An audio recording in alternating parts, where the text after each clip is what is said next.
अभी एक extra question करना है और ये क्वेश्चन है determine the value of K for which the following function is continuous at x equal to 3।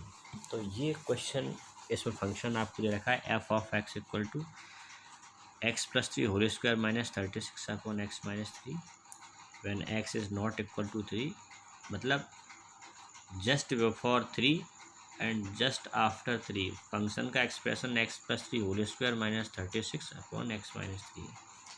और x इक्वल टू 3 के लिए फंक्शन का एक्सप्रेशन है k, है ना, स्मॉल k। तो find the value of k, इसमें k की वैल्यू हमें पता करनी है। तो इसमें तीन तरह के, इस टॉपिक में कंटिन्यूटी में मेनली दो तीन तरह के क्वेश्चन बनते हैं। एक तो इस तरह की अननोन वैल्यू कैलकुलेट करने वाली, जिसमें फंक्शन ऑलरेडी कंटिन्यूस दे रखा होता है एक पर्टिकुलर या एक से ज़्यादा कुछ पॉइंट्स पर आपको कंटिन्यूस फंक्शन दे रखा होता है और उसमें वन या more than one unknown quantities होती हैं जिनकी हमें वैल्यू फाइंड आउट करनी पड़ती है। तो इस तरह क्वेश्चन मोस्टली एग्ज़ाम में पूछे गए हैं, तो ये बहुत ज़्यादा इम्पोर्टेंट है। दूसरा भी हमने आपको बताया है जिनमें पॉइंट ऑफ डिसकंटिन्यूटी हमें पता करने होते हैं। तीसरा ऐसा हो सकता है कि आपको ये प्रूव करवाएं वो कि शो दैट और prove that function is continuous at this point. एक पॉइंट दे देंगे आपको, एक ज़्यादा पॉइंट दे देंगे कि इन पॉइंट्स पर फंक्शन कंटिन्यूस है, ये प्रूव करके बताओ। तो बस इस तरह के क्वेश्चन ही एग्ज़ाम में आए हैं और मोस्टली जो एग्ज़ाम में पूछे गए हैं अब वो मैं बता रहा हूँ आपको। ये एक्स्ट्रा क्वेश्चन है, इसमें मैं करा रहा हूँ। इस तरह क्वेश्चंस आपको एक्सरसाइज में एक दो मिल जाएंगे। तो ये स्टार्ट करते हैं इसका सॉल्यूशन। फंक्शन का जो एक्सप्रेशन है वो F of X equal to X plus 3 whole square minus 36 upon X minus 3, X is not equal to 3।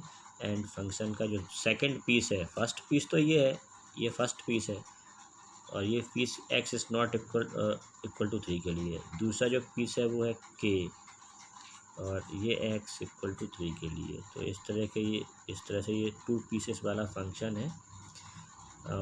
इसमें कंटिन्यूस बताया है, एफ इज़ कंटिन्यूस, ऑलरेडी आपको कंटिन्यूस रखा है एट एक्स इक्वल टू 3। तो आपको ये के की वैल्यू निकालनी है ना, ये जो के है अननोन क्वांटिटी, इसमें के है। एक से ज़्यादा अननोन क्वांटिटी हो सकती हैं, वो डिपेंड करता है क्वेश्चन, ठीक है। ऐसे ही क्वेश्चन आपको एक दो एनसीईआरटी मिल जाएंगे जिसमें वन या more than one unknown quantities हैं, ए बी सी, इस तरह से कुछ भी हो सकता है। अब आपको ये प्रायर नॉलेज होनी चाहिए, एफ अगर कंटिन्यूस फंक्शन है 3 पर, तो 3 पर at X equal to 3 it's LHL RHL and the value of function, ये तीनों आपस में इक्वल होंगे। यानी LHL at X equal to 3, RHL at X equal to 3 and F of 3 function, value of function at X equal to 3। इसी चीज़ को हम in other words ऐसे लिख सकते हैं, limit X tends to 3 negative F of X. और बताओ ये क्या है, ये आपकी LHL का फार्मूला है और ये RHL है। फार्मूला कहें या RHL का सिंबॉलिक फॉर्म है ना। और एफ ऑफ 3 तो समझ ही रहे हैं। तो मैंने क्या किया, इसको इक्वेशन फर्स्ट सपोज कर लिया है, ठीक है, ये इक्वेशन फर्स्ट ले लिया। अभी मैंने देखा कि फंक्शन कंटिन्यूस है, मतलब LHL RHL इक्वल है। देखो LHL RHL इक्वल होने का मतलब ये है कि फंक्शन उस पॉइंट पर उसकी जो लिमिट है ना, फंक्शन की उस पॉइंट पर लिमिट का जो एग्जिस्टेंस है वो है, है ना, लिमिट एग्जिस्ट करती है उस फंक्शन की। तो LHL RHL सेम है। तो जब अगर हमें फंक्शन की LHL RHL के बारे में इस तरह से कुछ पता हो, सेम है, तो हम केवल उस फंक्शन की उस पॉइंट पर लिमिट निकाल लेंगे और यही लिमिट इस फंक्शन की LHL भी होगी और RHL भी होगी, ठीक है। तो ये ध्यान रखना है, आपको उस फंक्शन पर लिमिट निकाल लेनी है। लिमिट निकाल लोगे, एक्स इक्वल टू 3 पर लिमिट निकाल लेंगे, वही उसकी LHL भी होगी और RHL भी होगी। फंक्शन की लिमिट का एग्जिस्टेंस है।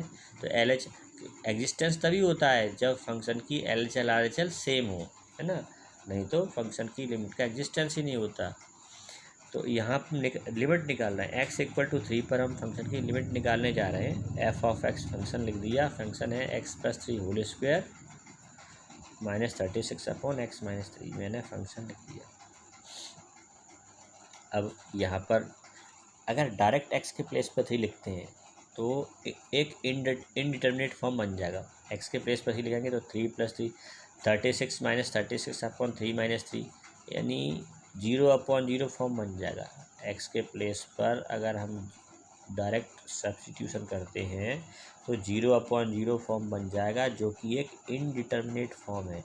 और लिमिट कभी भी 0/0, ∞/∞, इन्फिनिटी इंटू इन्फिनिटी, 1∞, 0 इस फॉर्म में नहीं आती। जो मैंने आपको इनडिटर्मिनेट फॉर्म बताए थे, इस फॉर्म में कभी भी लिमिट नहीं होती। तो अभी यहाँ कोई जोड़ तोड़ करना है, कोई फैक्टराइजेशन करके कोई फैक्टर कट जाए या कुछ भी इस तरह से जो लिमिट निकालने के स्टैंडर्ड तरीके बताए हैं फार्मूला यूज़ करके, जो अलग अलग ट्रिक्स थी, है ना, स्टैंडर्ड रिजल्ट यूज़ करके, वो किसी भी तरह से हमें रिजल्ट डिपेंड करता है कि फंक्शन कैसा है, उसके हिसाब से हमें लिमिट निकालनी है। तो यहाँ मैं क्या कर रहा हूँ, इस 36 को मैंने 6² लिख दिया, ठीक है।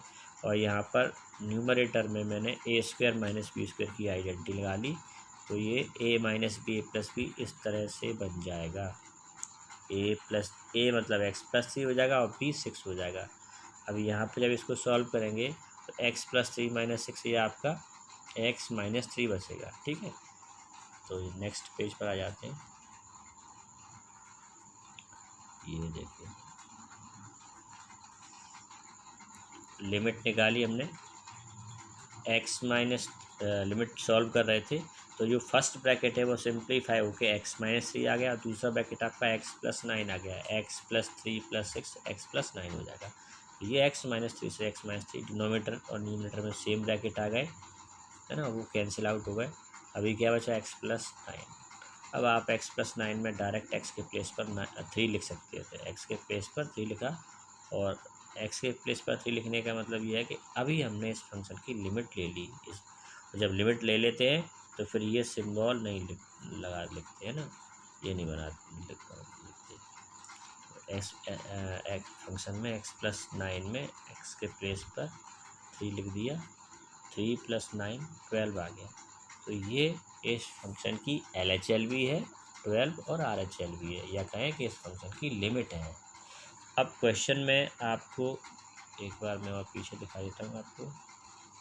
ये जो पेज था इसमें हमने इक्वेशन फर्स्ट में LHL = RHL = f(3) लिखा था, या लिखा था कि limit of the function is equal to value of the function at x = 3, है ना।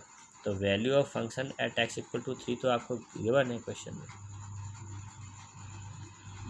ये देखो, value of function at x = 3 ये आपको दे रखा है k। फंक्शन को अगर हम देखेंगे तो हमें पता चलेगा कि एट x = 3 तो k है फंक्शन का एक्सप्रेशन, तो f(3) का मतलब k हो गया, f(3) आपका k हो गया। तो फिर और वो लिमिट के इक्वल है, इसका मतलब जो k की वैल्यू है वो कितनी हो जाएगी, 12 हो जाएगी।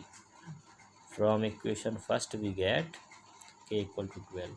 तो इस तरह के क्वेश्चन मोस्टली इम्पोर्टेंट रहते हैं, और इसी तरह के क्वेश्चंस एग्ज़ाम में बहुत पूछे गए। तो ऐसे क्वेश्चंस की आपको प्रैक्टिस करनी है। कुछ क्वेश्चंस मैं आपको भेज रहा हूँ, और ये आपके होमवर्क में इन्हें करो, और जिन क्वेश्चंस में डाउट हो वो आप पूछ सकते हो, ठीक है। इनको भी आप अपनी नोटबुक में नोट कर लेना।